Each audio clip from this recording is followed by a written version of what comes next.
Welcome to Scrubcast, where we explore clinical, translational, and health services research from Stanford University's Department of Surgery through conversations with the authors. I'm your host, Rachel Baker. Our guest on this episode is Dr. Talha Rafeeqi. Thank you for coming on the show. Thank you for having me. It's great being here with you. And it's great having you here.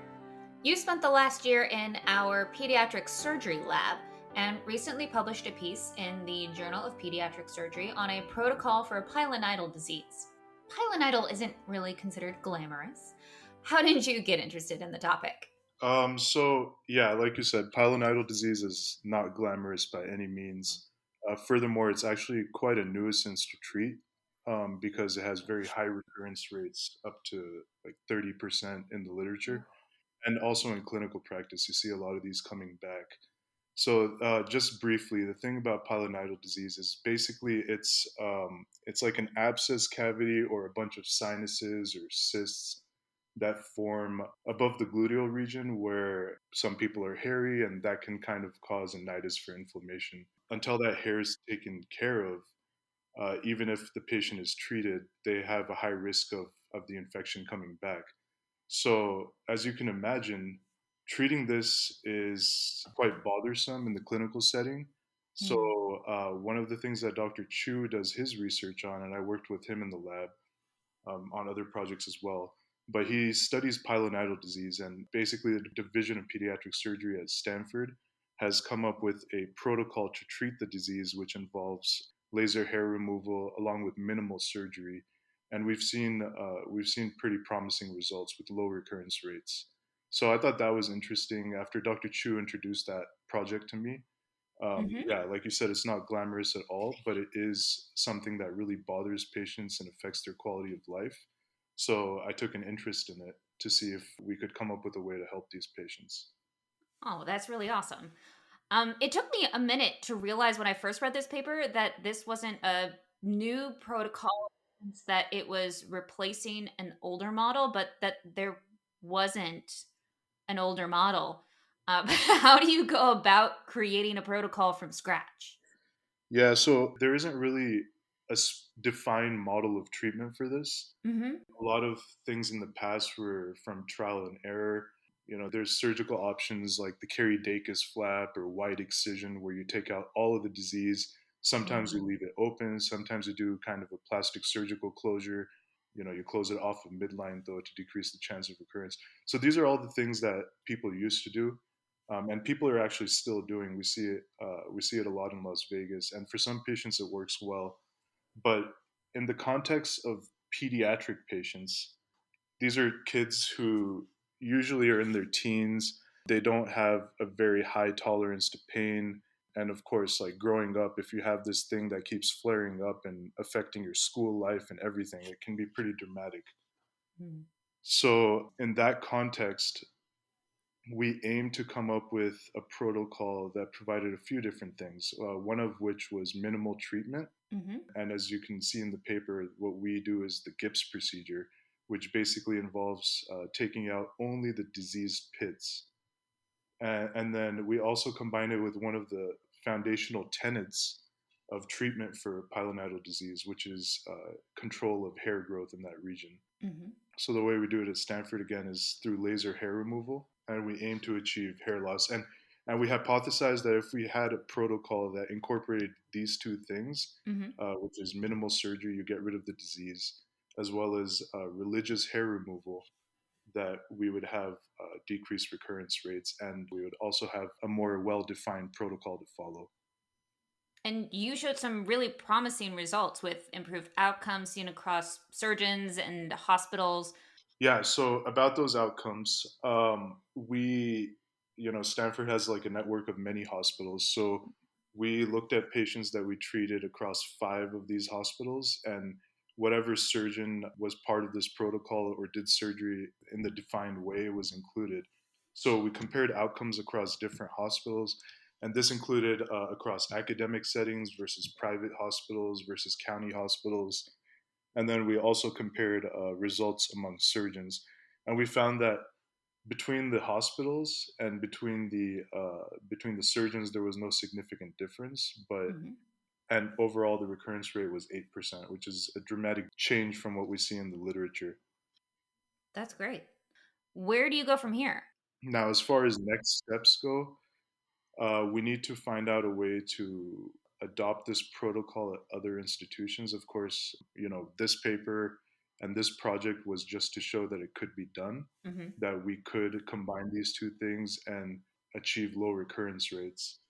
The challenge, I think, would be applying this to other centers, just because from talking to people at conferences where I've presented this, one of the main barriers to adopting something like this becomes insurance coverage of laser treatments. Ah. Now, yeah, so a lot of people at other hospitals that I've talked to ever since we've embarked on this research, Hmm. they were somewhat skeptical that they would be able to apply this sort of protocol at their own centers, and that's the main reason why.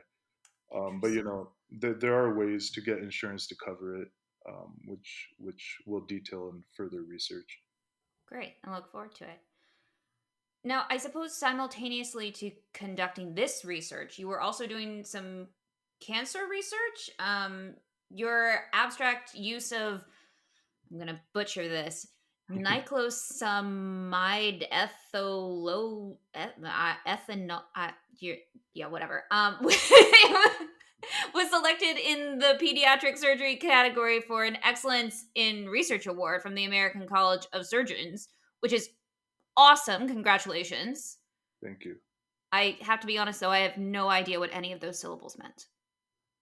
Okay, so niclosamide ethanolamide, we can call it NEN going forward, Cool. but Thank you. basically, yeah, no problem. But basically, this is a mitochondrial decoupler, which results in demethylation of DNA and also aids in neuroblastoma differentiation. So basically, what that means is that it causes the mitochondria to become unhealthy. DNA in these cancer cells doesn't work properly, and it helps in treatment of neuroblastoma. But that's just a very, very brief gist of what it does. But what our research focused on with this was that we fed, well, first we gave some mice neuroblastoma in their adrenal glands. Mhm. We have a model for doing that, and we do a lot of experiments in the lab with this. And then after that, we measured these tumors for growth. And once they met a size criteria, we fed them a diet which contained either nothing or like a normal diet or Mhm. NEN. We then followed the tumors further after they were started on these diets. And then when they met a size criteria for euthanasia, the mice were euthanized. And then we looked at NEN concentrations and compared them among plasma and different tissues in the mouse. And then we also looked at histological elements such as formation of nucleoli, etc. So the results of this were that in mice that had gotten NEN, we saw increased NEN concentration in the plasma, which makes sense. Mhm. And then tumor concentration we saw was also relatively high. It was in between the liver and the kidney concentrations. Mm. But what's also really significant about these results is that the mice that had NEN in their diet, they displayed a significantly decreased rate of tumor growth. Ah. And then also histologic elements, we saw less prominent nucleoli, and we saw a decreased NMYC protein expression as well. So this research was just kind of looking at whether we could use a mitochondrial decoupler to slow the rate of neuroblastoma growth, and we were able to see that we could. That's very exciting. I look forward to seeing you accept the award at the upcoming clinical congress. Thank you.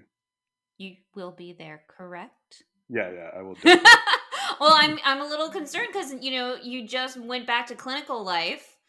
You are a fourth year resident at the Valley Health System in Las Vegas. So how's that going? How did you end up at Stanford? And what is it like going back to clinical life after a year in the lab? I have like a kind of a long history in the area. I grew up in Palo Alto. I had like family that went to Stanford. After high school, I went to med school overseas in Pakistan, and then when I came back, while I was applying for residency, I knew I wanted to do surgery. Hmm. So I reached out to people that I knew, or like people that I wanted to get to know. And I got to know some people at Stanford. I did some research there before residency, and I really enjoyed it. So then, when it came time for me to look for research positions during my training, Hmm. I of course looked back at Stanford again and I applied because I really enjoyed my previous experience working there. Awesome. So I was there for a year, Uh-huh. and then I came back to Valley Health System as a fourth year resident. It's been great. I enjoyed my year in research, but I also really do enjoy my clinical work as well. Good. It's good being back, and my program's very supportive of my endeavors. They're very supportive of my research. They're looking forward to seeing me at ACS as well. So I'm really looking forward to that in October. That's really wonderful. I'm curious, do you plan to go into pediatric surgery when you've completed your residency? Yeah, so I was very enthusiastic about pediatric surgery. I still respect the field a lot. I Hmm. enjoyed everything I did in that field. For a variety of reasons, I decided I'm not going to pursue pediatric surgery. Okay. I enjoy general surgery. I might pursue something like hepatobiliary, which I've always had a passion for as well. Oh, it makes sense with your interest in surgeonc. That Yeah, very nice. All right. Well, I again look forward to seeing you in San Diego. Thanks so much for coming on the show. thank you very much for having me, Rachel. Appreciate it. And that brings us to the end of another episode. If you like Scrubcast, we hope you'll tell your friends and subscribe wherever you get your podcasts. Scrubcast is a production of Stanford University's Department of Surgery. Today's episode was produced by Rachel Baker. The music is by Midnight Rounds, and our chair is Dr. Mary Hahn.